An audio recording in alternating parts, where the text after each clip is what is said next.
First of all, please make sure your Unreal Engine build is generating crash logs. After that, proceed to edit your config files.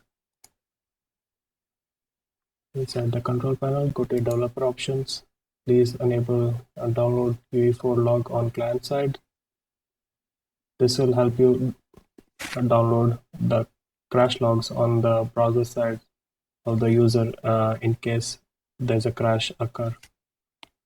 Another option is to mail that crash log link to a certain email address like this, which I have given my own email address.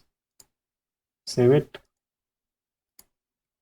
I have already launched an app which has a small piece of code which will make this app crash to simulate a normal crash. So if I press my key, as you can see, my app is crashed. But now the system has downloaded that crash log to my browser. And if you go to your email address, as you can see, I have received the crash log in my email.